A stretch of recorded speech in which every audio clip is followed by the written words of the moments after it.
तो कहानी की शुरुआत साल 2043 के समय से होती है। यह वो समय था जब ऑस्ट्रेलिया में काफ़ी क्राइम बढ़ गया था। हमें बताया जाता है कि ऑस्ट्रेलिया की सभी जेल कैदियों से पूरी तरह भर चुकी हैं। इसलिए सरकार ने जेलों से जगह खाली करने के लिए कैदियों को बॉक्स में कैद करके उन बॉक्स को शहर से दूर आइलैंड में फेंकने का आदेश दे दिया है। इन बॉक्स में रहने वाले कैदियों के लिए सरकार ने कुछ नियम भी बनाए हैं जिनका पालन करना बहुत ज़रूरी है। इन कैदियों को शहर की जनता की परमिशन से ही खाना और पानी मिलता था। साथ ही जो कैदी नियमों को तोड़ता था तो उसे खाना और पानी नहीं दिया जाता था। इसके अलावा जो भी कैदी बॉक्स से भागने की कोशिश करता था तो उसे बुरी तरह मार दिया जाता था। वेल, अब हम एक औरत को देखते हैं जिसे बॉक्स में कैद करके एक आइलैंड में फेंक दिया गया था। यह कैदी नंबर 7123 थी, जिसे 4 साल की सजा दी गई थी। यानी कि उसे 4 साल तक इस बॉक्स में कैद रहना था। इस औरत को काफ़ी दिनों से खाना और पानी नहीं दिया गया था, जिससे उसकी हालत बहुत ख़राब हो चुकी थी और वो पूरी तरह से हिम्मत हार चुकी थी। इसलिए वो अपने दर्द से राहत पाने के लिए मरने का डिसीजन लेती है। तभी वो बॉक्स के कोने से एक छोटा-सा ब्लेड निकालती है और उस ब्लेड से अपने गले को काट लेती है, जिससे उसकी वहीं पर मौत हो जाती है। अगले सीन में हम एक आइलैंड पर एक लड़की और एक छोटे लड़के को देखते हैं, जो कि रस्सी से बनी एक बॉल से खेल रहे होते हैं। जिस दौरान वो बॉल एक बॉक्स से जाकर टकरा जाती है। इस बॉक्स में कैदी नंबर 3713 होती है, जिसका नाम एमी है और उसे अभी अभी बॉक्स में कैद करके इस आइलैंड में फेंका गया है। खैर, बॉल के टकराने से एमी को होश आ जाता है और वो देखती है उसके हाथ और पैर रस्सी से बंधे हुए हैं, जिससे एमी डर जाती है और जल्दी से अपने हाथ पैरों को खोलती है।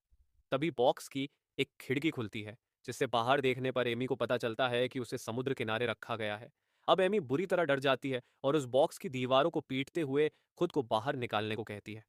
तभी उस बॉक्स में लगी एक छोटी स्क्रीन ऑन हो जाती है, जिसमें एक औरत एमी को बताती है कि अदालत में तुम्हारा अपराध साबित हो गया है, इसलिए अदालत ने तुम्हें 7 साल तक बॉक्स में कैद रखने की सजा सुनाई है।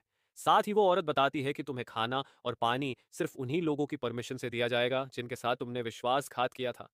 यह सुनकर एमी जोर जोर से चिल्लाने लगती है और कहती है कि मैंने कुछ नहीं किया और मैं निर्दोष हूं, लेकिन उसकी आवाज़ कोई नहीं सुनता है।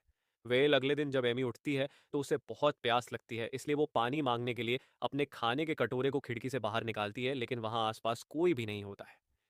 इसके बाद एमी बॉक्स से भागने का रास्ता खोजने के लिए पूरे बॉक्स की अच्छी तरह से जांच करने लगती है, लेकिन बॉक्स के खुलने वाले हिस्सों को छूने पर उसे बिजली का झटका लग जाता है।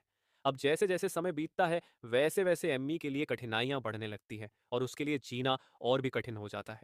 इस बीच हम एक और बॉक्स को देखते हैं जिसमें कैदी नंबर 1,35,558 होती है। यह कैदी बॉक्स से भागने का रास्ता खोजती है, जिस जिस दौरान वो गलती से बॉक्स में लगी एक अलार्म को चालू कर देती है, जिससे बॉक्स में सायरन बजने लगता है और अचानक से बॉक्स की छत में लगी नुकीली छड़ें नीचे की ओर आने लगती है और उस कैदी के शरीर में घुस जाती है, जिससे कैदी की पूरी तरह मौत हो जाती है।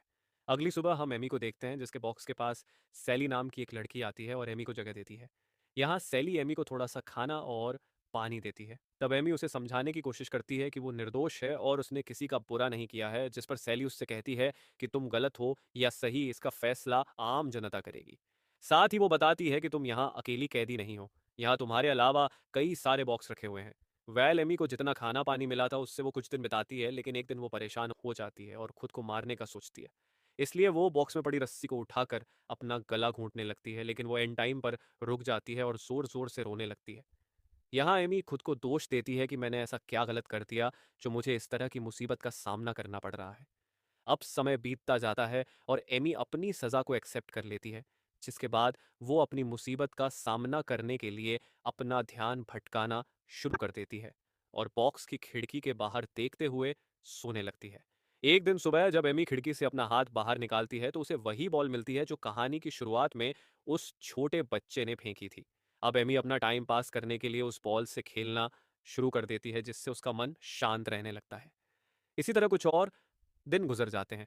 इसके बाद वहां पर एक ड्रोन आता है जो एमी के बॉक्स को आइलैंड से उठाकर उसे एक जंगल में छोड़ देता है। यहाँ जंगल में पहले से ही कई सारे बॉक्स रखे हुए होते हैं। इधर हम एक बॉक्स में कैदी नंबर 1,08,102 को देखते हैं, जिसे 5 साल की सजा मिली थी और वो इस बॉक्स में 896 दिन बिता चुका था। अपनी आधी सजा काटने के बाद यह कैदी समझ गया था कि उसने जो भी गलती की थी उसे उसकी यही सजा मिलनी थी। वेल, अगले दिन हम एमी को देखते हैं जिसके पास मैरी नाम की लड़की आती है। यहाँ मैरी उससे पूछती है कि तुम क्या कर रही हो, जिस पर एमी उसे बताती है कि मैं यहाँ 7 साल की सजा काट रही हूँ। तभी मैरी उससे पूछती है कि क्या तुमने विलियम शेक्सपियर के बारे में सुना है, जिस पर एमी मना कर देती है। तब मैरी उसे पढ़ने के लिए एक बुक देती है, लेकिन एमी उस बुक को लेने से मना कर देती है, क्योंकि यह बॉक्स के नियम के खिलाफ था। अब मैरी एमी को अपने करीब आने के लिए कहती है। जैसे ही एमी आगे आती है, तब मैरी उसका हाथ पकड़कर उसे शेक्सपियर की बुक की कुछ लाइंस पढ़कर सुनाती है। इन लाइंस को सुनकर एमी को बहुत अच्छा महसूस होता है, जिसके बाद मैरी उसे एक छोटा सा बैग देती है, जिसमें खाने की कुछ गोलियां रखी हुई थी। साथ ही मैरी जाने से पहले एमी से वादा करती है कि उससे दोबारा मिलने ज़रूर आएगी।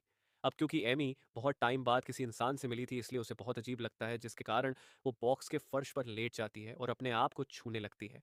वहीं ये सारी चीज़ें बॉक्स में लगे सीसीटीवी कैमरे में रिकॉर्ड हो रही थी। थोड़ी देर के बाद एमी खाना खाती है, जिस दौरान उसे खाने के पैकेट के अंदर एक छोटी सी बुक मिलती है, जो कि मैरी ने उसके लिए बैग में रख दी थी। अब एमी उस बैग को कैमरे से छिपाने के लिए अपनी पीठ कैमरे की ओर करके बैठ जाती है, जिसके बाद जब वो उस बुक को खोलती है तो उसे पता चलता है कि वो बुक विलियम शेक्सपियर की है। अब एमी खुद को साफ करने के लिए वो अपने बचे हुए पानी का इस्तेमाल करती है, क्योंकि उसके शरीर में काफ़ी घाव थे और उन्हें साफ करना बहुत ज़रूरी था। इसके बाद वो उस पानी को बॉक्स की खिड़की से बाहर फेंक देती है, जिस दौरान सीसीटीवी में सब कुछ रिकॉर्ड हो जाता है। अब क्योंकि पानी को बर्बाद करना नियम के खिलाफ था, इसलिए एमी को सजा के तौर पर उसे वापस समुद्र किनारे ले जाया जाता है। कुछ समय के बाद मैरी समुद्र के किनारे आती है और एमी के पास जाकर उससे पूछती है कि तुमने ऐसा क्या किया जो तुम्हें वापस समुद्र के किनारे छोड़ दिया गया। तब एमी उसे कुछ नहीं बताती और मैरी से पूछती है कि आखिर आम जनता कैसे तय करती है कि कैदियों में से किसे खाना खिलाना है और किसे नहीं। जिस पर मैरी कहती है कि मैं बस कैदियों के बॉक्स के बीच घूमती हूँ और कैदियों से बात करती हूँ और उन्हें खाना खिलाती हूँ उन्हें। साथ ही वो बताती है कि मैं चाहती हूँ कि मैं ज़्यादा से ज़्यादा कैदियों तक खाना पहुँचा सकूँ, लेकिन मौसम ख़राब होने की वजह से मैं कभी कभी उन तक खाना नहीं पहुँचा पाती हूँ। यहाँ एमी उससे कहती है कि तुम्हें देखकर मुझे मेरी छोटी बहन की याद आती है, जिसकी बहुत पहले मौत हो गई थी। इसके बाद मैरी वहाँ से चली जाती है और एमी एक बार फिर अकेली हो जाती है। यहाँ एमी के पास छोटी बुक के अलावा कुछ नहीं था, और वो इस बुक को हमेशा कैमरे से छिपाकर पढ़ा करती थी। कुछ दिनों के बाद एक बार फिर ड्रोन उसे दूसरी जगह पर ले जाता है। इस जगह पर एक आदमी आता है जो एमी के बॉक्स के पास आकर एप्पल खा रहा होता है। साथ ही वो एमी को ताना मारते हुए कहता है कि क्या तुम ये एप्पल खाना चाहती हो, जिस पर एमी उस आदमी से कहती है कि प्लीज़ मुझ पर कुछ दया दिखाओ, लेकिन वो आदमी उसे एप्पल देने से मना कर देता है। साथ ही वो कहता है कि तुम सभी कैदियों के ऊपर कोई दया नहीं दिखानी चाहिए और तुम सभी को फांसी दे देनी चाहिए। अब क्योंकि एमी काफ़ी दिनों से भूखी थी, इसलिए वो बार-बार उस आदमी से एप्पल मांगती है, जिस पर वो आदमी कहता है कि अगर तुम मुझे खुश कर दोगी तो मैं तुम्हें यह एप्पल दे दूंगा, जिसके लिए एमी मान जाती है, जबकि किसी से इंटीमेट होना बॉक्स के नियम के खिलाफ था। अब वो आदमी एमी के साथ इंटीमेट होता है, जिस दौरान एक ड्रोन उस आदमी को ऐसा करते हुए देख लेता है।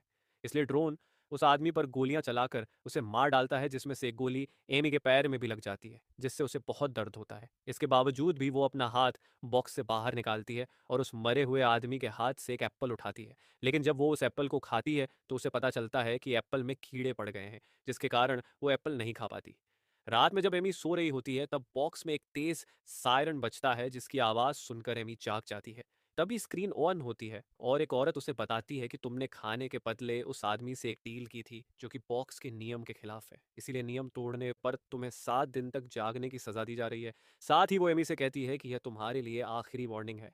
अगर अब तुमने कोई नियम तोड़े तो तुम्हें मौत की सजा दी जाएगी। इसी तरह सुबह हो जाती है और जब एमी अपनी आंखें बंद करती है, तब तेज सायरन के साथ साथ बॉक्स में लाइट्स चलने लगती है, जिस वजह से एमी बिल्कुल भी नहीं सो पाती है। इसलिए खुद को सोने से रोकने के लिए एमी अपना सिर बॉक्स की दीवार से टकराती है। अब एमी को ना सोने की वजह से हैलुसिनेशंस होने लगते हैं और उसे अपने सामने एक औरत दिखाई देने लगती है। एमी पूरी तरह पागल होती गई थी। उसे कुछ समझ नहीं आ रहा था कि वो इस सिचुएशन को कैसे संभाले। आखिरकार 7 दिन बीत जाते हैं और एमी की सज़ा खत्म हो जाती है, जिसके बाद एमी आराम से सो जाती है और वो कई दिनों तक सोती रहती है। एक रात उसे कुछ पटाखों की आवाज़ सुनाई देती है, इसलिए वो खिड़की से बाहर देखने के लिए उठ जाती है। तब उसे पता चलता है कि लोग नए साल का जश्न मना रहे हैं। इस नए साल के मौके पर सरकार बॉक्स में कैदियों के लिए कुछ सज़ा कम करने की घोषणा करती है। एक दिन एमी के पास एक बूढ़ी औरत आती है और एमी को बताती है कि मैंने इस तरह के बॉक्स में 15 साल बिताए हैं और ये मेरे लिए बहुत दर्दनाक था। इसके बाद वो बूढ़ी औरत उसे एक जंग लगा हुआ ब्लेड देती है और वहां से चली जाती है। यहाँ एमी उस ब्लेड से अपना हाथ काटने का सोचती है, लेकिन वो ऐसा नहीं कर पाती है। जिसके बाद एमी के पास मैरी आती है और एमी को लगता है कि वो उसका हैलुसिनेशन है। तब मैरी उसे विश्वास दिलाती है कि वो असली है। मैरी उसे पानी भी देती है और शेक्सपियर की बुक का एक पेज पढ़कर सुनाती है, ताकि एमी जीने की उम्मीद ना छोड़े। इस मुलाकात के बाद एमी को काफ़ी अच्छा लगता है और उसमें फिर से जीने की उम्मीद जागती है। इसी तरह कुछ महीने बीत जाते हैं, तब एमी नोटिस करती है कि उसका पेट बड़ा हो रहा है। यहाँ एमी को पता चलता है कि उस एप्पल वाले आदमी की वजह से वो प्रेग्नेंट हो गई है। इसी रात मैरी वहां आती है और एमी को कैद से छुड़ाने का कहती है, लेकिन बॉक्स में लगे सेंसर से पता चल जाता है कि कोई कैदी को छुड़ा रहा है। इस वजह से बॉक्स में लगे सायरन बजने लगते हैं, इसलिए मैरी जल्दी से वहां से भाग जाती है, जिसके बाद सायरन अपने आप बंद हो जाते हैं। अगली सुबह एक आदमी एमी के पास आता है और उससे पूछता है कि क्या तुम मुझसे अपने लिए दया चाहती हो। एमी उससे कुछ बोल पाती कि तभी वो आदमी एमी को एक बॉक्स की ओर इशारा करता है जिसे उस आदमी ने जला दिया था। यानी कि जो भी उस आदमी से मदद मांग रहा था वो उसके बॉक्स में आग लगा देता था। इसलिए एमी उससे कोई मदद नहीं लेती है। अब जैसे तैसे कुछ और महीने बीत जाते हैं और एमी का बच्चा जन्म लेने वाला होता है। काफी देर तक दर्द सहने के बाद एमी बक्से के अंदर ही अपने बच्चे को जन्म दे देती है। जब वो अपने बच्चे को गोद में लेती है तब उसे इतनी खुशी होती है कि वो अपना सारा दर्द भूल जाती है, जो कि वो सालों से इस बॉक्स में झेल रही थी।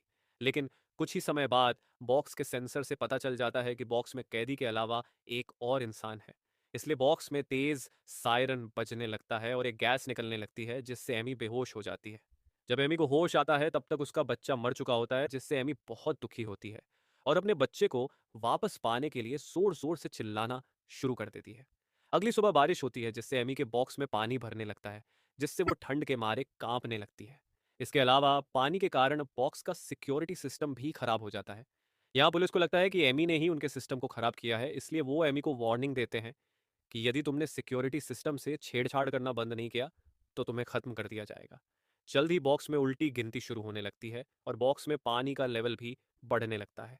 थोड़ी ही देर में एमी डूबने लगती है और अपनी जान बचाने के लिए चिल्ला रही होती है। इसी बीच एमी को मारने के लिए एक ड्रोन आ जाता है। वो ड्रोन बॉक्स पर गोलियां न चला पाता इससे पहले एक बिजली ड्रोन के ऊपर गिर जाती है, जिससे ड्रोन जलकर नीचे गिर जाता है। साथ ही एमी का बॉक्स समुद्र की लहरों की चपेट में आकर नीचे गिर जाता है।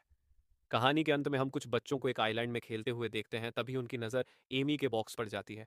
वहीं हम देखते हैं कि एमी बॉक्स से बाहर निकलकर समुद्र के किनारे पड़ी हुई है। जब वो बच्चे एमी को देखते हैं तो वो उसकी कोई मदद नहीं करते और उसे अनदेखा करके वहां से भाग जाते हैं। और इसी के साथ यह कहानी यहीं पर ख़त्म हो जाती है। दोस्तों, आपका दिल से शुक्रिया आपके अपने हॉलीवुड एक्सप्लेन्ड हिंदी चैनल को सब्सक्राइब करने के लिए।